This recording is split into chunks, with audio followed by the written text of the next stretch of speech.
अस्सलाम वालेकुम and hello everyone, क्या हाल चाल है आप सबका। Welcome back to my another blog. और आज ना मैं आप लोगों के साथ बहुत ही इंपॉर्टेंट, बहुत इन्फॉर्मेटिव टिप्स शेयर करने जा रही हूँ फॉर न्यू मदर्स के लिए, क्योंकि मुझे बहुत सारे रिक्वेस्ट भी आए थे और मुझे पर्सनली मैसेज किया गया था कि मैं ना बेबीज़ के ऊपर कुछ टिप्स दूँ।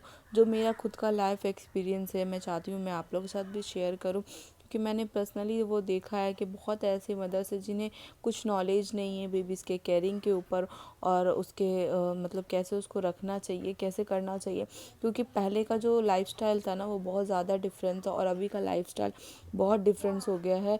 पहले ना इजीली बच्चे मतलब कैरिंग हो जाया करते थे, बट अभी उतना ही प्रॉब्लम फेस करना पड़ता है हम लोगों को, क्योंकि जैसे जैसे लाइफस्टाइल चेंज हो रही है और जैसे जैसे ईजी होती जा रही है ना, वैसे वैसे प्रॉब्लम्स भी ज़्यादा बढ़ते जाती है हर चीज़ के ऊपर।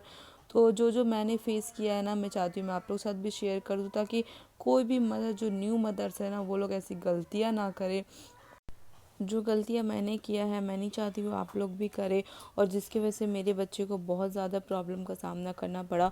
तो बस वही चाहती हूँ मैं आप लोगों के साथ भी शेयर कर दूँ वो सारी टिप्स जो अब मैं ज़्यादा एक्सपीरियंस्ड हो गई हूँ वो करते करते, और आप लोग भी हो गए होंगे, क्योंकि मुझे पता है बहुत ऐसे लोग हैं जो खुद ही बहुत ज़्यादा एक्सपीरियंस्ड है बच्चों लोगों की केयरिंग के लिए। मैं बस उन लोगों के लिए शेयर करना चाहती हूँ जिन लोगों को कुछ आइडियाज़ नहीं है। जैसे मुझे भी कोई आइडिया नहीं था जब मैं भी न्यू मदर बनी थी, तो मुझे भी कोई आइडिया नहीं था इस बारे में, पर करते करते मुझे इतना ज़्यादा एक्सपीरियंस हो गया ना। तो मैं बस वही चाहती हूँ मैं आप लोगों के साथ भी शेयर कर दूँ। तो यहाँ ना एक्चुअली ये जुमा वाला दिन था, तो मैं जुमा वाले दिन जो जो करती थी ना, और एवरी फ्राइडे मैं ये सारे काम ही करती हूँ, तो मैं बस उसी के साथ साथ चाहती थी मैं आप लोगों के साथ टिप्स भी शेयर कर दूँ। तो बस वही मैं पहले ना यहाँ सबको नहा दी थी, एक एक करके दोनों को नहलाती हूँ। पहले छोटू को नहाई थी, अदनान को नहला के लेकर आ गई थी और उसको मसाज कर रही थी।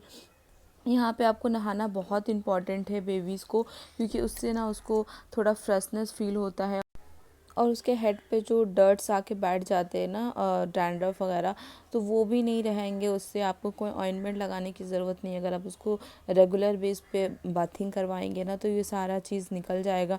अभी विंटर से तो मैं इन लोगों को 2 से 3 मतलब वीक में 2 से 3 बार नहा देती हूँ, और समर के टाइम में 4 से 5 बार उसको वीक में आपको नहा लाना ही है। उसके बाद मैं ये दोनों को मसाज कर देती हूँ। तो यहाँ पहले मैं इसको छोटू को मसाज कर रही थी, और इसको मसाज करना बहुत इंपॉर्टेंट है हर बच्चे को। जो मैंने गलतियाँ किया था अपने अनस के टाइम में, उसको मसाज में अच्छे से नहीं देती थी। आपको एवरी डे मतलब डेली अगर 5 से 6 बार स्टार्टिंग में करना ही करना है, और आप उसे ज़्यादा कर सकते हैं तो बहुत अच्छा है, क्योंकि मसाज बहुत इंपॉर्टेंट होता है बेबीज़ के लिए। उससे वो ग्रोइंग होता है और हेल्दी, उसका बॉडी भी बहुत हेल्दी होता है, और जो भी मतलब प्रॉब्लम्स होते हैं ना वो सारे मसाज से निकल जाते हैं। जो मैंने गलतियाँ किया था, मैंने अनस को मसाज अच्छे से नहीं दिया था, तो इसकी वजह से उसका जो लेग है ना उसमें थोड़ा सा प्रॉब्लम आ गया था, उसका लेग थोड़ा सा बो हो गया था। अभी अल्हम्दुलिल्लाह से ठीक है, जैसे जैसे वो बड़ा हो रहा है वैसे वैसे थोड़ा ठीक हो रहा है, पर उसको स्टार्टिंग से उसका मसाज बहुत इंपॉर्टेंट है, मसाज करते रहिएगा बेबीज़ का। और यहाँ मैं किस तरह से कर रही हूँ मैं आप लोगों के साथ चाहती थी शेयर कर दूँ। आप लोग खुद ही इतने एक्सपीरियंस्ड हो गए, आप लोगों को खुद ही पता होगा किस तरह से मसाज करना चाहिए। बस मैं कर रही थी तो मैंने इसे रिकॉर्ड कर लिया आप लोगों के लिए। तो यहाँ ना आपको आवाज़ सुनाई दे रही होगी दोनों का ही। दोनों को लेकर के रिकॉर्ड करना और वॉइस ओवर करना ना बहुत मुश्किल हो जाता है। ये 9 मिनट का वीडियोज़ ना करते करते मुझे 2 घंटे लग गए थे, क्योंकि इन लोग इतना ज़्यादा डिस्टर्ब कर रहे थे ना। कभी एक रो रहा तो एक चुप हो रहा है, और एक चुप हो रहा तो दूसरा रो रहा है। इस चक्कर में ना मुझे 2 घंटे लग गए थे। तो खैर बस यहाँ मैं इसको नहला के ना मसाज वगैरह करके ना यहाँ पे धूप के पास रख दी थी। और बच्चों को धूप लगाइएगा ज़रूर से, क्योंकि पहले का जो लाइफस्टाइल था ना वो बहुत ज़्यादा चेंज था। पहले ऐसे ही धूप लग जाया करते थे बच्चों को, पर आजकल जैसे फ्लैट सिस्टम, जिन लोगों का फ्लैट सिस्टम है, हमारा मतलब हम लोगों का तो फ्लैट सिस्टम है, तो फ्लैट में ना उतनी धूपें आती नहीं है, बहुत कम ही विंडो से आ पाती है थोड़े बहुत। तो ना अक्सर मैंने ये देखा है कि बहुत सारे बच्चों को विटामिन डी की कमी होती है, बिकॉज ऑफ इसी की वजह से, धूप की वजह से बहुत ज़्यादा प्रॉब्लम हो रहा है। क्योंकि पहले ऐसा नहीं हुआ करता, तो बहुत कम सुनने को मिलता था कि धूप से किसी को प्रॉब्लम है। बट आजकल ना 10 में से 9 बच्चों को मैं ऐसे ही देखती हूँ कि उन लोगों को ना विटामिन डी की कमी है बिकॉज ऑफ दिस। तो आप लोग ना धूप ज़रूर से लगाइएगा बच्चों को, क्योंकि ये बहुत इंपॉर्टेंट है। तो यहाँ मैं धूप लगा करके फिर उसके बाद अनस को रेडी कर दी थी, मतलब उसको नहला के लेकर आ गई थी, और इन दोनों का रोना शुरू हो जाता है नहाने से ही। उसके बाद मैं इसको भी मसाज कर दी थी, अनस को भी, और अभी ये 1.5 साल का है तो इसको मसाज कर देती हूँ। ऐसे तो बड़े बच्चों को भी कर देना चाहिए, 3 साल तक के बच्चों को, बट मैंने इसका ना नहीं किया था। अब सोचती हूँ मैं कर दूँ इसका मसाज अब। तो मैं ना इसका भी मसाज करके, इसको भी रेडी करके, इसको भी सुला दी थी धूप में, ये भी सो गया था। तो मैं दोनों को ना अलग अलग रूम में रखती हूँ, क्योंकि ना एक उठ जाता है ना तो उसकी वजह से दोनों ही उठ जाता है, तो इसलिए मैं दोनों को ही अलग अलग रूम में रखती हूँ। उसके बाद थोड़ा इन लोगों को करने के बाद मैंने स्टिचिंग में लग गई थी, थोड़ा सा काम भी था मुझे, ये तुरपाई वगैरह करना था तो वो करने में लग गई थी। एक्चुअली मैं ये सब जो है ना, मतलब मैं जितना भी वर्क करती हूँ घर का काम से लेकर के, जो मेरा अदर वर्क्स होता है जैसे स्टिचिंग, टीचिंग करना और मेहंदी करवाना, ये सब मेरा खुद का शौक़ है, मेरा हॉबी है करना। मैं किसी मजबूरी में नहीं करती हूँ और किसी मतलब ज़रूरत से नहीं करती हूँ, ये मेरा खुद का शौक़ है। मैं चाहती हूँ मैं सारा कुछ मैनेज करूँ, और अल्हम्दुलिल्लाह से हो भी जाता है सारा कुछ मैनेज। अगर आप चाहें ना कि सब कुछ करना, तो हर चीज़ पॉसिबल है। बस थोड़ी सी प्रॉब्लम होती है, थोड़ा सा ज़्यादा मेहनत करना पड़ता है, बट हो जाता है। अगर आप चाहें तो सब कुछ मैनेज कर सकते हैं, बच्चों के साथ, घर के काम के साथ, और अपना खुद का भी वर्क कर सकते हैं।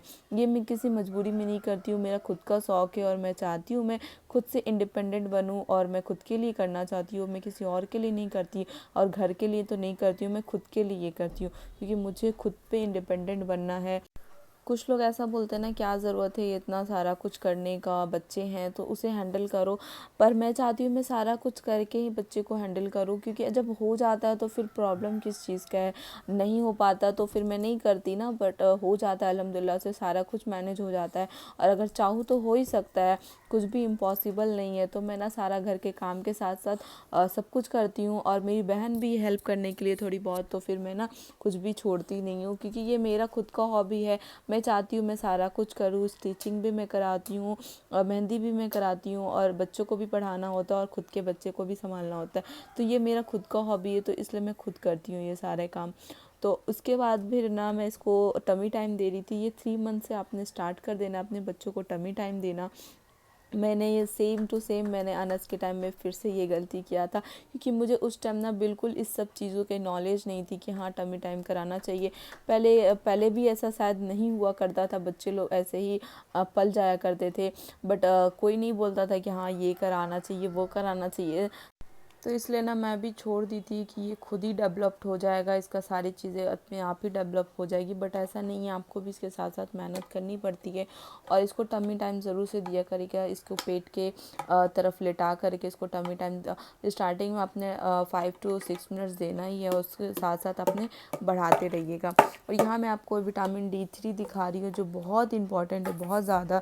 जो अनस को प्रॉब्लम हुई है वो विटामिन D3 की प्रॉब्लम हुई है। आपको ऐसे समझ में नहीं आएगा कि आपके बच्चे को विटामिन D3 की कमी है, आपको उसके लिए टेस्ट करवाना पड़ेगा, जो मैंने करवाया था। और उसको ना इस चीज़ की कमी हो गई थी विटामिन D3 की, तो आपने इस चीज़ का ख्याल रखना है। बहुत ऐसी मदर्स को मैंने खुद देखा है, जो मुझसे मिली भी हैं, 1-2 मदर्स जो बोलती हैं कि उनको मतलब वो अपने बच्चों को ना विटामिन D3 दी ही नहीं है। वो लोग बस स्टार्टिंग में देती हैं, और जो डॉक्टर देते हैं ना साथ में, तो 1 से 2 मंथ ही दी थी उन लोग, उसके बाद ना यूज़ नहीं की थी। बट ऐसा नहीं करना है आपने ना, मतलब 1 साल तक तो बच्चे को विटामिन D3 ज़रूर से दीजिएगा, और 6 मंथ तो रेगुलर आपको 2 टाइम्स देना है। उसके बाद आप 1 टाइम कर सकते हैं, बट ये कंटिन्यू करिएगा, विटामिन D3 बिल्कुल नहीं छोड़िएगा। और ये जो मेरा अनस बैठा हुआ है ना, जिस तरह से, उसको डब्लू सिटिंग बोलते हैं, और इसको जितना हो सके उतना अवॉइड करना चाहिए। जो अगर आपके बच्चे भी इस तरह से बैठते हैं ना, तो उसको अवॉइड करवाइएगा। डब्लू सिटिंग से ना बहुत ज़्यादा प्रॉब्लम होता है बच्चे लोगों को चलने में, उन लोग अच्छे से चल नहीं पाते हैं, और मेरा अनस ऐसे ही बैठता है।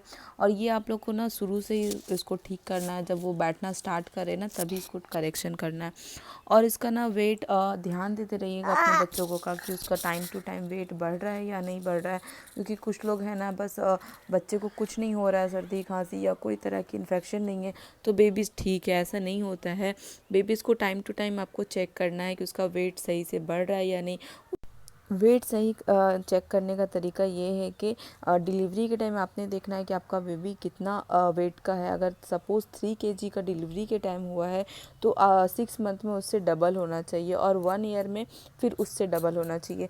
1-2 kg कम होगा तो चलेगा। सपोज़ अगर 1 kg 1 ईयर में उस आपका बेबी 12 kg का होना चाहिए, अगर वो 8 kg का है तो फिर आपको डॉक्टर से दिखाना ही चाहिए। तो बस यही था आज का मेरा छोटा सा ब्लॉग। आई होप आप लोगों को इन्फॉर्मेटिव लगा होगा।